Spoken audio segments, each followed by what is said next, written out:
आज पूरे 60 वर्ष के बाद मुझे मातृभूमि, प्यारी मातृभूमि के दर्शन प्राप्त हुए हैं। जिस समय मैं अपने प्यारे देश से विदा हुआ था और भाग्य मुझे परिश्रम की ओर ले चला था, उस समय मैं पूर्ण युवा था। मेरी नसों में नवीन रक्त संचारित हो रहा था। हृदय उमंगों और बड़ी बड़ी आशाओं से भरा हुआ था। मुझे अपने प्यारे भारतवर्ष से किसी अत्याचारी के अत्याचार या न्याय के बलवान हाथों ने नहीं जुदा किया था।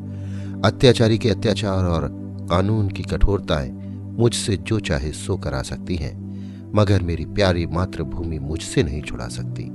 और बड़े बड़े ऊंचे विचार ही थे जिन्होंने मुझे देश निकाला दिया था। मैंने अमेरिका जाकर वहां खूब व्यापार किया और व्यापार से धन भी खूब पैदा किया तथा धन से आनंद भी खूब मनमाने लूटे।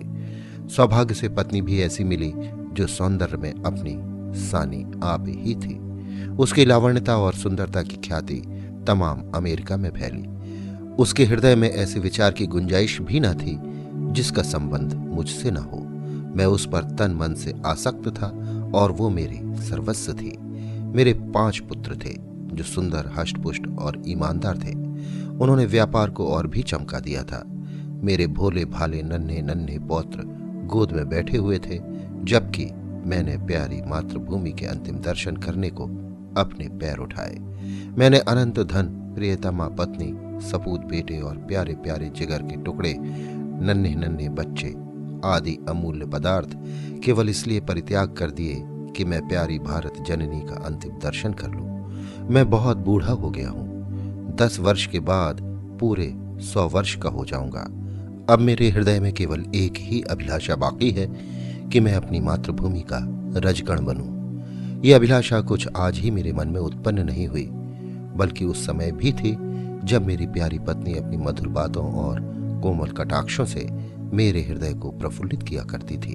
और जबकि मेरे युवा पुत्र प्रातःकाल आकर अपने वृद्ध पिता को सभक्ति प्रणाम करते, उस समय भी मेरे हृदय में एक कांटा सा खटकता रहता था कि मैं अपनी मातृभूमि से अलग हूं। ये देश मेरा देश नहीं है और मैं इस देश का नहीं हूं। मेरे पास धन था, पत्नी थी, लड़के थे और जायदाद थी, मगर न मालूम क्यों मुझे रह रहकर मातृभूमि के टूटे झोपड़े, 4-6 बीघा मौरूसी जमीन और बालपन के लंगोटिया यारों की याद अक्सर सता जाया करती। प्रायः अपार प्रसन्नता और आनंद उत्सव के अवसर पर भी ये विचार हृदय में चुटकी लिया करता था कि यदि मैं अपने देश में होता। जिस समय मैं बंबई में जहाज से उतरा, मैंने पहले काले कोट पतलून पहने टूटी फूटी अंग्रेजी बोलते हुए मल्लाह देखे, फिर अंग्रेजी दुकान, ट्राम और मोटर गाड़ियां देख पड़ी। इसके बाद रबर टायर वाली गाड़ियों की ओर मुंह में चुरट दाबे हुए आदमियों से मुठभेड़ हुई। फिर रेल का विक्टोरिया टर्मिनल स्टेशन देखा। बाद में मैं रेल पर सवार होकर हरी भरी पहाड़ियों के मध्य में स्थित अपने गांव को चल दिया। उस समय मेरी आंख में आंसू भर आए और मैं खूब रोया, क्योंकि ये मेरा देश न था। ये वो देश न था जिसके दर्शनों की इच्छा सदा मेरे हृदय में लहराया करती थी। ये तो कोई और देश था। ये अमेरिका या इंग्लैंड था, मगर प्यारा भारत नहीं था। रेलगाड़ी जंगलों, पहाड़ों, नदियों और मैदानों को पार करती हुई मेरे प्यारे गांव के निकट पहुंची, जो किसी समय में फूल, पत्तों और फलों की बहुतायत तथा नदी नालों की अधिकता से स्वर्ग की होड़ कर सकता था। मैं उस गाड़ी से उतरा तो मेरा हृदय बांसों उछल रहा था। अब अपना प्यारा घर देखूंगा, अपने बालपन के प्यारे साथियों से मिलूंगा। मैं इस समय बिल्कुल भूल गया था कि मैं 90 वर्ष का बूढ़ा हूं। ज्यों ज्यों मैं गांव के निकट आता था, मेरे पग शीघ्र शीघ्र उठते थे और हृदय में अकथनीय आनंद का स्रोत उमड़ रहा था। प्रत्येक वस्तु पर आंखें फाड़ फाड़ कर दृष्टि डालता। आहा, ये वही नाला है जिसमें हम रोज घोड़े नहलाते थे और स्वयं भी डुबकियां लगाते थे, किंतु अब उसके दोनों ओर कांटेदार तार लगे हुए थे। सामने एक बंगला था जिसमें 2 अंग्रेज बंदूक के लिए इधर उधर ताक रहे थे। नाले में नहाने की सख्त मनाही थी। गांव में गया और निगाहें बालपन के साथियों को खोजने लगी, किंतु शोक, वे सब के सब मृत्यु के ग्रास हो चुके थे। मेरा घर, मेरा टूटा फूटा झोपड़ा, जिसकी गोद में मैं बरसों खेला था, जहां बचपन और बेफिक्री के आनंद लूटे थे और जिसका चित्र अभी तक मेरी आंखों में फिर रहा था, वही मेरा प्यारा घर अब मिट्टी का ढेर हो गया था। ये स्थान गैर आबाद न था। सैकड़ों आदमी चलते चलते दृष्टि आते थे, जो अदालत, कचहरी और थाना पुलिस की बातें कर रहे थे। उनके मुखों से चिंता, निर्जीवता और उदासी प्रदर्शित होती थी, और वे अब सांसारिक चिंताओं से व्यथित मालूम होते थे। मेरे साथियों के समान हष्ट-पुष्ट, बलवान, लाल चेहरे वाले नवयुवक कहीं न देख पड़ते थे। उस अखाड़े के स्थान पर जिसकी जड़ मेरे हाथों ने डाली थी, अब एक टूटा फूटा स्कूल था। उसमें दुर्बल तथा कांतिहीन रोगियों की सी सूरत वाले बालक फटे कपड़े पहने बैठे ऊँघ रहे थे। उनको देखकर सहसा मेरे मुख से निकल पड़ा कि नहीं नहीं, ये मेरा प्यारा देश नहीं है। ये देश देखने में इतनी दूर से नहीं आया हूँ। ये मेरा प्यारा भारतवर्ष नहीं है। बरगद के पेड़ की ओर मैं दौड़ा, जिसकी सुहावनी छाया में मैंने बचपन के आनंद उड़ाए थे, जो हमारी छुटपन का क्रीड़ा स्थल और युवा अवस्था का सुखप्रद वास स्थान था। आह, इस प्यारे बरगद को देखते ही हृदय पर एक बड़ा आघात पहुंचा और दिल में महान शोक उत्पन्न हुआ। उसे देखकर ऐसी ऐसी दुखदायक तथा हृदय विदारक स्मृतियां ताजा हो गईं कि घंटों पृथ्वी पर बैठे बैठे मैं आंसू बहाता रहा। हाँ, यही बरगद है, जिसकी डालों पर चढ़कर मैं फुनगियों तक पहुंचता था, जिसकी जटाएं हमारा झूला थी और जिसके फल हमें संसार की मिठाइयों से अधिक स्वादिष्ट मालूम होते थे। मेरे गले में बाहें डालकर खेलने वाले लंगोटिया यार, जो कभी रूठते थे कभी मनाते थे, कहाँ गए? हाय, बिना घर बार का मुसाफिर अब क्या अकेला ही है? क्या मेरा कोई साथी नहीं? इस बरगद के निकट अब थाना था और बरगद के नीचे कोई लाल साफा बांधे बैठा था। उसके आसपास 10-20 लाल पगड़ी वाले करबद्ध खड़े थे। वहां फटे पुराने कपड़े पहने दुर्भिक्षग्रस्त पुरुष, जिस पर अभी चाबुकों की बौछार हुई थी, बड़ा सिसक रहा था।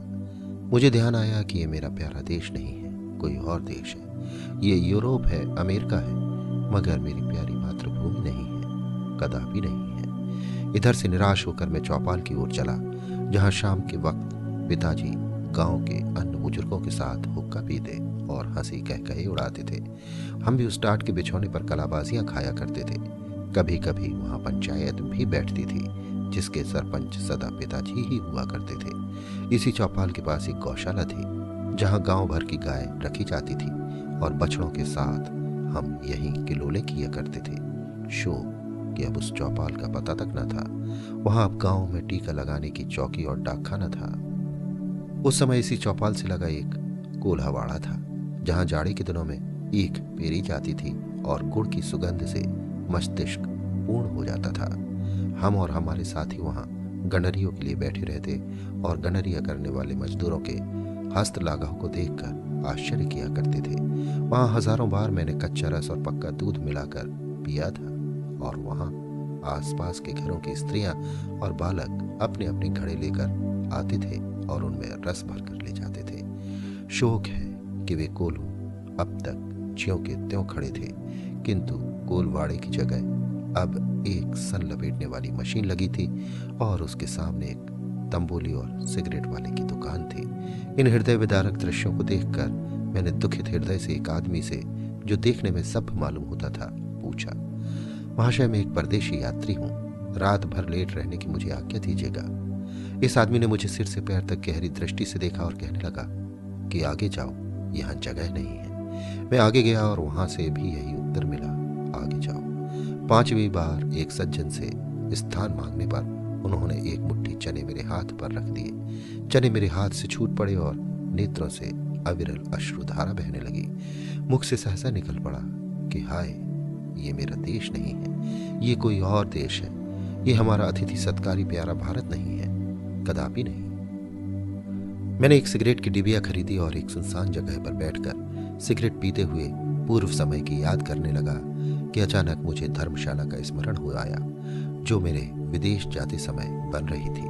मैं उस ओर लपका कि रात किसी प्रकार वहीं काट लूं, मगर शोक, शोक, महान शोक। धर्मशाला ज्यों की त्यों खड़ी थी, किंतु उसमें गरीब यात्रियों के टिकने के लिए स्थान न था। मदिरा, दुराचार और द्युत ने उसे अपना घर बना रखा था।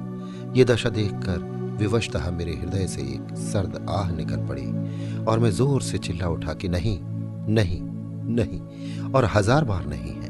ये मेरा प्यारा भारत नहीं है, ये कोई और देश है। ये यूरोप है, अमेरिका है, मगर भारत कदापि नहीं है।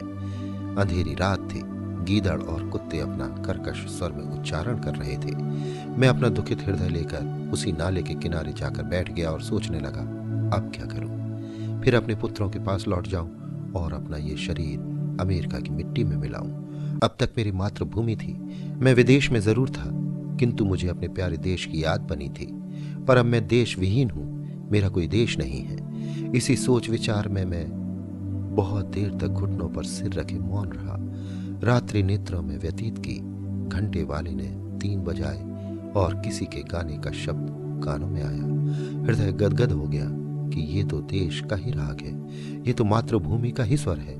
मैं तुरंत उठ खड़ा हुआ और क्या देखता हूं कि 15-20 वृद्धा स्त्रियां सफेद धोतियां पहने हाथों में लोटे लिए स्नान को जा रही हैं और गाती जाती हैं, हमारे प्रभु अवगुण चित्त न धरो। मैं इस गीत को सुनकर तन्मय हो ही रहा था कि इतने में मुझे बहुत से आदमियों की बोलचाल सुन पड़ी। उनमें से कुछ लोग हाथों में पीतल के कमंडल लिए हुए शिव शिव, हर हर गंगे, नारायण नारायण आदि शब्द बोलते हुए चले जाते थे। आनंददायक और प्रभावोत्पादक राग से मेरे हृदय पर जो प्रभाव हुआ उसका वर्णन करना कठिन है। मैंने अमेरिका की चंचल से चंचल और प्रसन्न से प्रसन्न चित्त वाली लावण्यमयी स्त्रियों का आलाप सुना था। सहर्षों बार उनकी जिह्वा से प्रेम और प्यार के शब्द सुने थे। हृदय आकर्षक वचनों का आनंद उठाया था। मैंने सुरीले पक्षियों का चहचहाना भी सुना था, किंतु जो आनंद, जो मजा और जो सुख मुझे इस राग में आया वो मुझे जीवन में कभी प्राप्त नहीं हुआ था।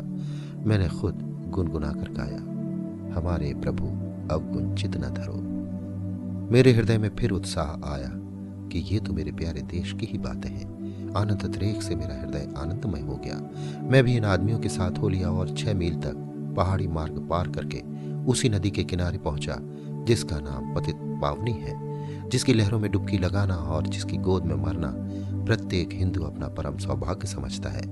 पतित पावनी भागीरथी गंगा मेरे प्यारे गांव से 6-7 मील पर बहती थी। किसी समय में घोड़े पर चढ़कर गंगा माता के दर्शनों की लालसा मेरे हृदय में सदा रहती थी। यहाँ मैंने हजारों मनुष्यों को इस ठंडे पानी में डुबकी लगाते हुए देखा। कुछ लोग बालू पर बैठे गायत्री मंत्र जप रहे थे, कुछ लोग हवन करने में संलग्न थे, कुछ माथे पर तिलक लगा रहे थे और कुछ लोग सास्वर वेद मंत्र पढ़ रहे थे। मेरा हृदय फिर उत्साहित हुआ और मैं जोर से कह उठा, हाँ हाँ, यही मेरा प्यारा देश है, यही मेरी पवित्र मातृभूमि है, यही मेरा सर्वश्रेष्ठ भारत है और इसी के दर्शनों की मेरी उत्कृष्ट इच्छा थी तथा इसी की पवित्र धूलि के कण बनने की मेरी प्रबल अभिलाषा है। मैं विशेष आनंद में मग्न था। मैंने अपना पुराना कोट और पतलून उतार कर फेंक दिया और गंगा माता की गोद में जा गिरा।